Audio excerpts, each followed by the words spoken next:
ప్రాపర్టీని సమర్పిస్తున్న వారు తెలంగాణలో అతి తక్కువ ధరలలో మీరు కలలు కన్న ఇంటిని నిర్మిస్తున్న ఏకైక సంస్థ సన్షైన్ ఇన్ఫ్రా 9069069333.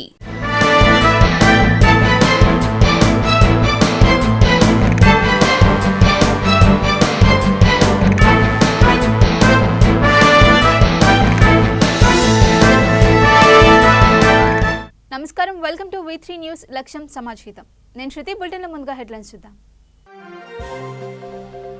బాపట్లలో ఘనంగా మాజీ గవర్నర్ వర్ధంతి, పదవులకు వన్నె తెచ్చారన్న వక్తలు.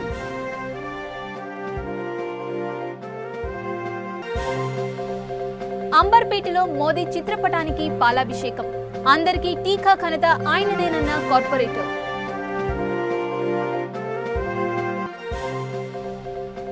ఫతేనగర్ నాలలో మహిళ మృతదేహం లభ్యం, ఆరా తీస్తున్న పోలీసులు.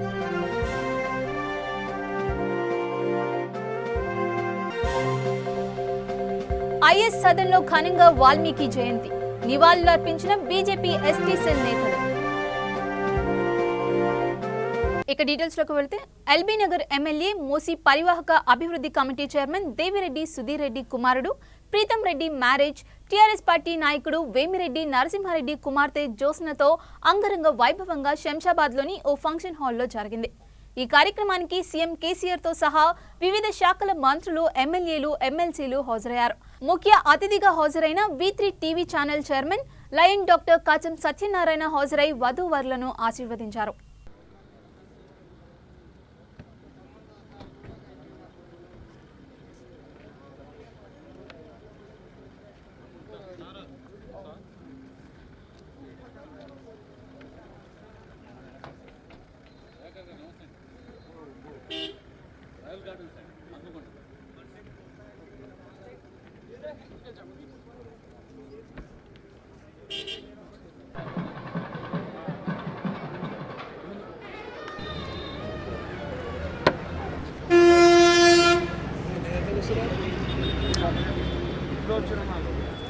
ఓకే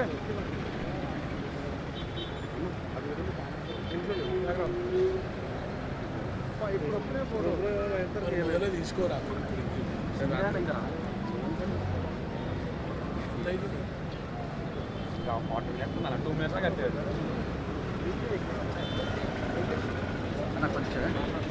అన్న దగ్గరికి వెళ్ళండి, దగ్గరికి వెళ్ళండి.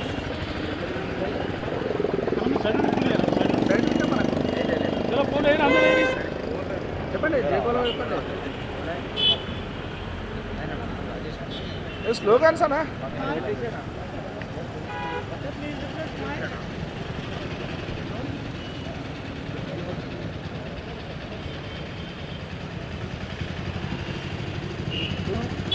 వాల్మీకి మహర్షి జయంతి సందర్భంగా ఐఎస్ సదన్ డివిజన్ పార్కులో బీజేపీ ఎస్సీ సెల్ నాయకులు ఆయనకు నివాళులర్పించారు. ఈ కార్యక్రమానికి భాగ్యనగర్ జిల్లా ఎస్టీ సెల్ అధ్యక్షుడు పాగా రాజేష్, మధుకర్ రెడ్డి, శ్రీకాంత్ రెడ్డి, యోగి దుధ్యాల, ప్రశాంత్ కుమార్, బొమ్మల తదితరులు, బీజేపీ డివిజన్ కార్పొరేటర్ శ్వేత మధుకర్ రెడ్డి పాల్గొని ప్రసంగించారు. మహర్షి వాల్మీకి జయంతిని పురస్కరించుకొని మనం ఇక్కడ వారికి నివాళులర్పించడం జరుగుతుంది. అయితే మనకు ఐతిహాసికంగా కనుక చూసుకున్నట్లయితే రెండు ముఖ్యమైనటువంటి గ్రంథాలు లేదంటే కావ్యాలు మన దేశ చరిత్రకు సంబంధించి వాటి నుంచి నేర్చుకోవడం మనకు చాలా అవసరం. అందులో ఒకటి రామాయణం, అది మహాకావ్యం అంటారు దాన్ని. అదేవిధంగా భగవద్గీత. ఈ రెండు కూడా మన దేశానికి వెన్నెముక. ఇక్కడ ఉన్నటువంటి మనుషులకు మానవత్వంతో ఎలా మెలగాలి, సమాజంలో ఎలా ఉండాలి, ఒక ఎగ్జాంపుల్గా మనం సెట్ కావాలనే ఉద్దేశంతో ఈ రెండు కూడా మనము ఒక హిందువుగా, ఒక భారతీయునిగా తప్పనిసరిగా మనము చదవాల్సినటువంటి అవసరం ఉంటుంది. అయితే రామాయణంకి సంబంధించి రామాయణం అంటే రామ ప్లస్ అయనము, ఈ రెండు పదాలతోటి రామాయణం అనేది ఒకటి ఏర్పడ్డది. అయనము అంటే మార్గము లేదా దారి. రాముడు చూపించినటువంటి దారి, రాముడు చూపించినటువంటి మార్గంలో మనం ప్రయాణించాలని చెప్పి మనిషి ఎలా బ్రతకాలి అనేటువంటి ఉద్దేశంతో రామాయణంలో ఒక 24,000 శ్లోకాలు 7 కాండాలతోటి మహర్షి వాల్మీకి రచించడం జరిగింది. ఆ 24 శ్లోకాలంటే మనం చెప్పుకోలేం, కానీ 7 కాండాలు మాత్రం మనం చెప్పుకోగలము. ఒకటి బాలకాండము, అయోధ్యకాండము, అరణ్యకాండము, కిష్కింధకాండము, సుందరకాండము, యుద్ధకాండము మరియు ఉత్తరకాండము. ఇవి 7 కాండాలు ఉన్నాయి. ఇందులో ప్రముఖంగా మనము తెలుగువారికి ఎక్కువగా మనము వినేటువంటి కాండం సుందరకాండం. సుందరకాండం కనుక తీసుకున్నట్లయితే ది బెస్ట్ మేనేజ్మెంట్ గురు హనుమంతునిగా మనం స్వీకరించవచ్చు. ఎందుకంటే మేనేజ్మెంట్లో మనకు చెప్పడం జరుగుతుంది how to attain maximum results from the minimum resources available అని చెప్పి. అదేవిధంగా హనుమంతుడు లంకకెళ్ళాడు. తోక ఒక్కటే హనుమంతుంది, తగలబెట్టినటువంటి వాడినటువంటి నూనె రావనుంది, మ్యాచ్ బాక్స్ రావనుంది, లంక కూడా రావనుంది. ఈ విధంగా ఒక మినిమం రిసోర్సెస్ అవైలబుల్ మ్యాక్సిమం ధర్మాన్ని రక్షించడం కొరకు మనం ఎలా చేసుకోవచ్చు అనేది రామాయణం మనకు చెప్పడం జరుగుతుంది. ఇంతకుముందే మన రాజేష్ గారు వాల్మీకి గారి గురించి కూడా చెప్పడం జరిగింది. ఎక్కువగా అందులోకి పోకుండా ముచ్చటగా 3 పదాలలో మన తెలుగువారు రామాయణం గురించి చెప్పమంటే మనం అందరం వినే ఉంటుండొచ్చు. కట్టే కొట్టే తెచ్చే అంటాం మనం. కట్టే కొట్టే తెచ్చే అంటే దాన్నే ఇంగ్లీష్లో బీకేబీ అంటారు. కట్టే కొట్టే తెచ్చే అంటే వానరులంతా కలిసి రామసేతుని కట్టడం జరిగింది, కొట్టే రావణుని కొట్టడం జరిగింది, తెచ్చే సీతామాతను తేవడం కూడా జరిగింది. Build, kill and bring, this is what is called BKB. మనమంతా కూడా రామాయణం నుంచి తీసుకోవాల్సినటువంటి మెయిన్ అంశం నేటి సమాజంలో ఒక ఉత్తమ రాజనీతిజ్ఞునిగా, ఉత్తమ పరిపాలకునిగా ఏ విధంగా మనము ఒక మార్గదర్శనం కావచ్చు ప్రజలకు అనే ఉద్దేశంతో రాముని యొక్క జీవిత చరిత్ర కనుక మనం చదివితే అతని జీవితంలో జరిగినటువంటి సంఘటనలు కనుక చూసుకుంటే మనకు అర్థమవుతుంది. కాబట్టి మనం అంతా కూడా రాముని ఈరోజు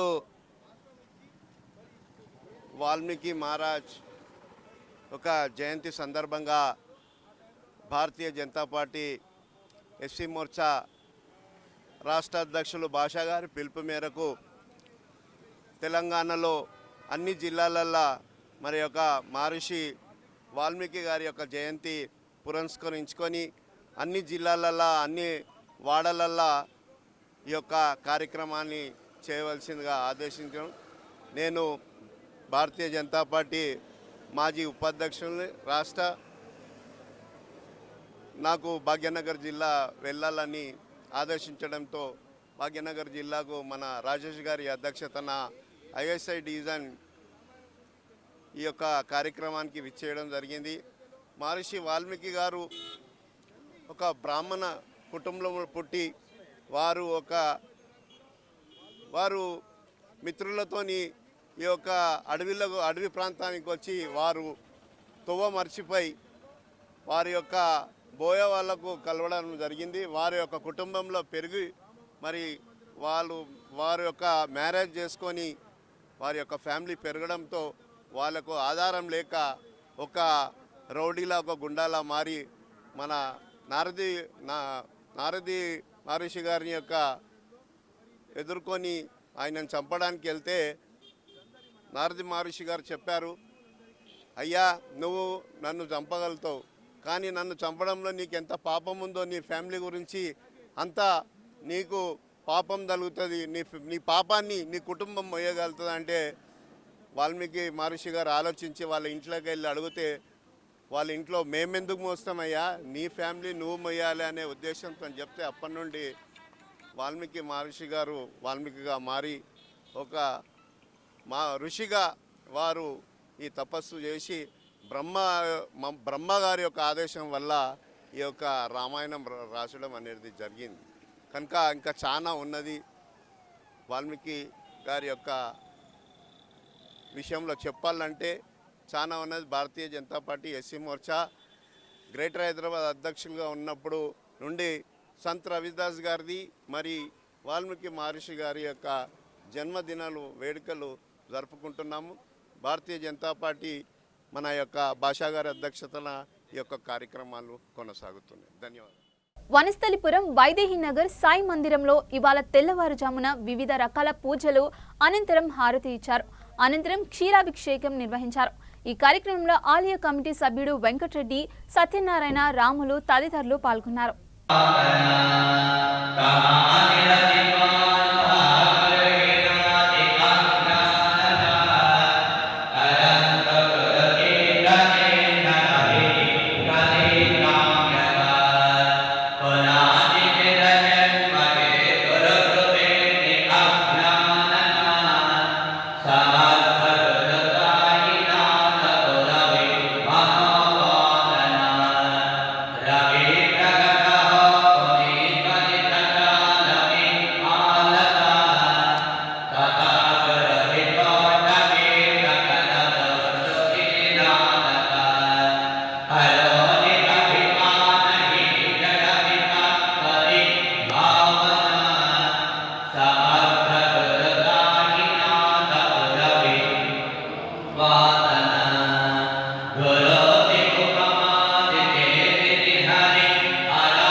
మాజీ గవర్నర్ కోన ప్రభాకర్ రావు 32వ వర్ధంతిని బాపట్లలో ఘనంగా నిర్వహించారు.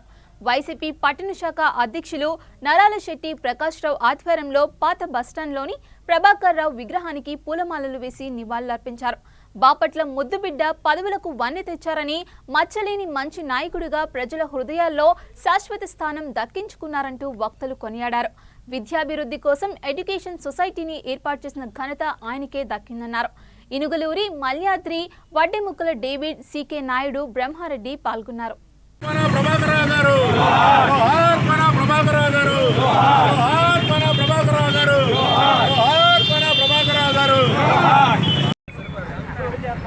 బాపట్ల ముద్దుబిడ్డ బాపట్లకే కాదు భారతదేశంలోనే ఒక ప్రఖ్యాతమైనటువంటి పేరు ప్రఖ్యాతులు పొందినటువంటి గొప్ప వ్యక్తులు. మరి బాపట్లకి 3 సార్లు శాసనసభ్యునిగా, ఉమ్మడి రాష్ట్రానికి ఆర్థిక మంత్రిగా, అలాగే స్పీకర్గా, పిసిసి అధ్యక్షునిగా 3 రాష్ట్రాలకి మహారాష్ట్ర, సిక్కిం, అస్సాం లాంటి 3 రాష్ట్రాలకి గవర్నర్గా చేసి దివంగతులైనటువంటి స్వర్గీయ కోనా ప్రభాకర్ రావు గారి 32వ వర్ధంతి సందర్భంగా ఈరోజు మరి ఆయన పేరు స్మరించుకుంటూ బాపట్ల పట్టణంలో ఆ వర్ధంతి వేడుకను జరుపుకోవడం జరుగుతూ ఉంది. ఈరోజు మరి కోనా ప్రభాకర్ రావు గారంటే ఒక సామాన్యమైన వ్యక్తి కాదు. అటు విద్యను కానీ, ఇటు రాజకీయాన్ని కానీ, అలాగే వ్యవసాయ రంగాన్ని కానీ ఈ బాపట్ల అభివృద్ధి కోసం అహర్నిశలో పోరాటం చేసి భారతదేశానిలోనే ఒక వన్నె తీసుకొచ్చినటువంటి బాపట్ల అనే గుర్తింపు తీసుకొచ్చినటువంటి గొప్ప వ్యక్తి కోనా ప్రభాకర్ రావు గారు. ఈరోజు మరి వారి పేరు మీద ఇవాళ మనం బాపట్ల పట్టణంలో త్రాగునీరు, మంచినీరు తాగుతున్నామంటే ఆ రోజున వారిచ్చింది. ఈ రోజు చుట్టుపక్కల ఉన్న గ్రామాలన్నిటి కూడా సస్యశ్యామలంగా పంటలు పండుతున్నాయంటే ఆ ప్రభాకర్ రావు గారి ముందు చూపు వల్లనే ఈ రోజున అందరూ కూడా దేశ వాసులందరికీ టీకా అందేలా చేసిన ఘనత ప్రధానమంత్రి నరేంద్ర మోడీకే దక్కుతుందని కార్పొరేటర్ పద్మా వెంకటరెడ్డి అన్నారు. బాగ్ అంబర్పేట్లోని ప్రభుత్వ ప్రాథమిక ఆసుపత్రిలో నరేంద్ర మోడీ చిత్రపటానికి పాలాభిషేకం చేశారు. వైద్యులు, నర్సులను సన్మానించారు. త్వరలో చిన్నారులకు సైతం వ్యాక్సిన్ ఇస్తానని చెప్పారు. ఈ కార్యక్రమంలో బీజేపీ నేతలు, కార్యకర్తలు పాల్గొన్నారు.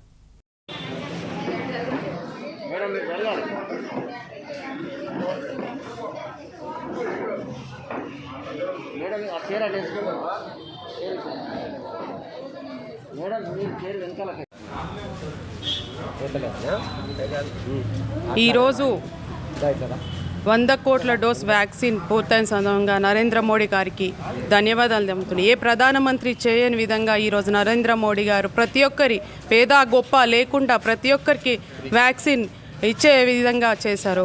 వారికి నా యొక్క ధన్యవాదాలు చెప్పుకుంటున్నాను.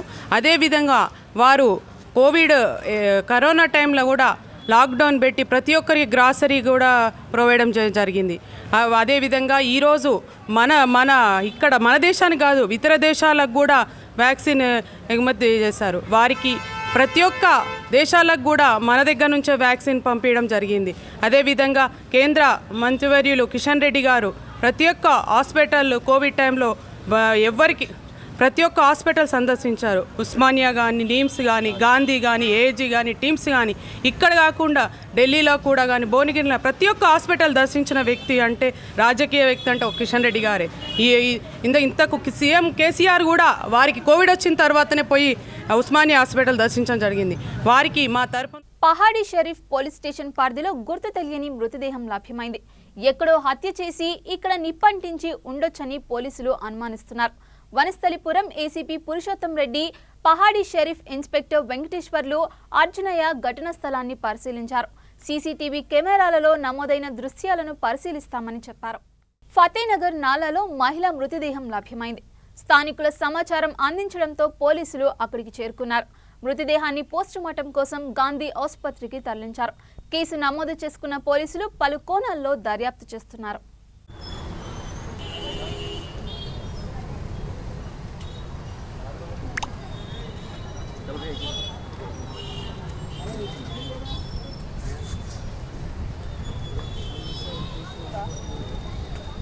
మిలాద్ ఉన్ నబీ సందర్భంగా రామంతపూర్ మసీద్ వద్ద అన్నదాన కార్యక్రమం నిర్వహించారు. ముస్లింలు పెద్ద ఎత్తున పాల్గొని కార్యక్రమాన్ని విజయవంతం చేశారు. ముఖ్య అతిథులుగా ముస్లిం పెద్దలు ఎండి Taufiq Kutuba Shadi Masjid president MD Rafeeq, Ramanthapur Congress division president Sajan, TRS division vice president Shayaz, Uppal CI పాల్గొన్నారు.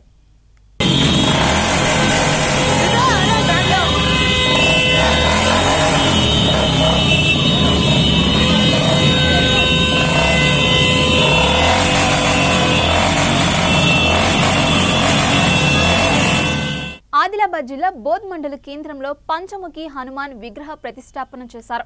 దేవాదాయ శాఖ మంత్రులు అల్లోల ఇంద్రకిరణ్ రెడ్డి, బోధ్ శాసనసభ్యులు రాథోడ్ బాపురావు ముఖ్య అతిథులుగా పాల్గొన్నారు.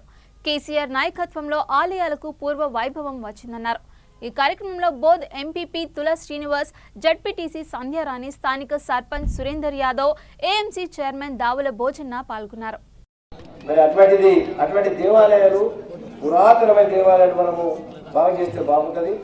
అదేవిధంగా ఈ గుడులతో పాటు అడెల్లిపోచము ఇక్కడ బాగా భక్తులు ఉంటారు.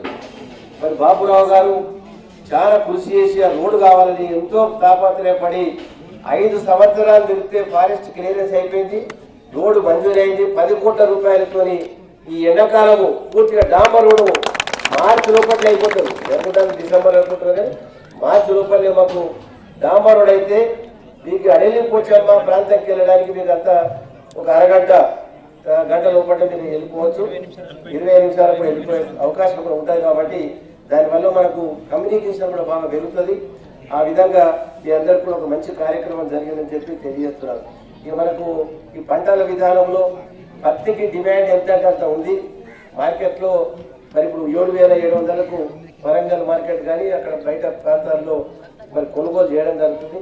CCI దిగకుండా కానీ ప్రైవేట్ వ్యక్తులు కొనేటట్టు డిమాండ్ బాగుంది. మరి 23 దాకా వర్షాలు పడితేనే ఉన్నాయి. మరి నిజంగా చూస్తుంటే ఇంత వర్షాలు గతంలో ఎప్పుడు లేవు. ఈ కరోనా ఎప్పటి నుంచి అయితే వచ్చిందో మరి కరోనా వచ్చిన తర్వాత ఒకసారి 2 నెలలు పోయిన సంవత్సరం లాక్డౌన్ ఉంది. ఈ సంవత్సరం 40-45 రోజులు లాక్డౌన్ ఉంటుంది. ఎవరు పెట్రోల్ స్కూటర్ ఛార్జ్ చేయలేరు, కారు ఛార్జ్ చేయలేదు, మనం ఎక్కువలేదు. దానిపోతే కూరగాయలు మరి కిరాణా షాప్ పోయి మనము గ్యాస్ తీసుకోవడానికి పోయినాం తప్ప బయటకు వెళ్ళలేదు. దాంతో పర్యావరణంలో చాలా మార్పులు వచ్చినాయి. వర్షాలు విపరీతమైనటువంటి వర్షాలు పడుతున్నాయి. మళ్ళీ మీరు చూస్తున్నారు హిమాచల్ ప్రదేశ్ ఆ ప్రాంతంలో, అంత ఉత్తరప్రదేశ్ ఆ ప్రాంతంలో విపరీతమైన వర్షాలు పడుతూ ఉన్నాయి. కొన్ని చైనాలో పెద్ద వర్షాలు పడ్డాయి, అమెరికాలో పడ్డాయి, మన దగ్గర కూడా విపరీతంగా వర్షాలు పడుతున్నాయి. ఇవన్నిటికీ కారణము ఆ భగవంతుడే కరోనా ప్రజలలో ఒక డిసిప్లిన్ కావాలని ఎవరైనా చెప్తే ఎమ్మెల్యే బాపురావు నేను చెప్తే మీరంతా ఇళ్ళకి వెళ్ళి బయటకు వెళ్ళొద్దంటే ఇళ్ళకు డుక్కుంటారా? పోపా సార్ అట్లా చెప్తున్నాడు. మరి ఎవరు చెప్పిన ఇప్పుడు ప్రపంచం అందరిలో కూడా కూర్చోబెట్టి 2 నెలలు బయటకు వెళ్ళొద్దు, కూరగాయలు తెచ్చుకోవాలి అబ్బాయి గెటు పోతాడు. మరి కూరగాయలు తెచ్చుకొని ఇంట్లో కూర్చున్నా టీవీ చూసుకుంటా సెల్ ఫోన్ మాట్లాడుకుంటా తప్ప బయటకి ఎవరు వెళ్ళాలి. మరి ఎంత పెద్ద కంట్రోల్ ఎవరు చేసారు? భగవంతుడు చేశాడు. కరోనా అనేది ఒక డిసిప్లిన్ తీసుకొచ్చాడు మన దగ్గర. మన తినే విధానంలో కానీ మన నడవడికలు కానీ మార్పులు బాగా వచ్చినాయి. దీనివల్ల మరి పర్యావరణం కూడా బాగా అవసరం. మరి అటవీ శాఖ మంత్రిగా మరి చెట్లు అయితే బాగా తక్కువనే మరి బోతులు అంటే జాగలేదనుకో ఇక్కడ చూసిన దాని చెప్తాము.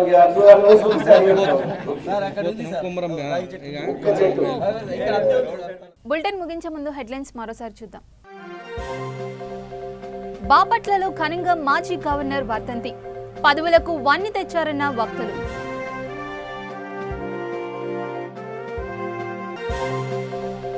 అంబర్పేటలో మోదీ చిత్రపటానికి పాలాభిషేకం, అందరికీ టీకా ఘనత ఆయనదేనన్న కార్పొరేటర్.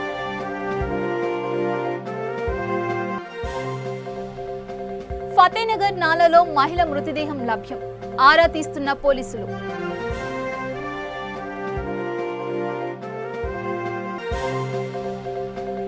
ఐఎస్ సదన్లో ఘనంగా వాల్మీకి జయంతి, నివాళులర్పించిన బీజేపీ ఎస్టీ సెల్ నేతలు.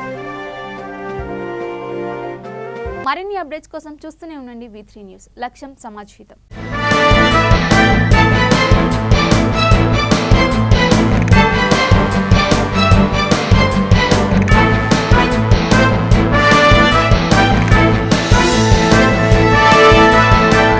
ఈ బులెటిన్ ని సమర్పిస్తున్న వారు తెలంగాణలో అతి తక్కువ ధరలలో మీరు కలలు కన్న ఇంటిని నిర్మిస్తున్న ఏకైక సంస్థ సన్షైన్ ఇన్ఫ్రా. 9069069333.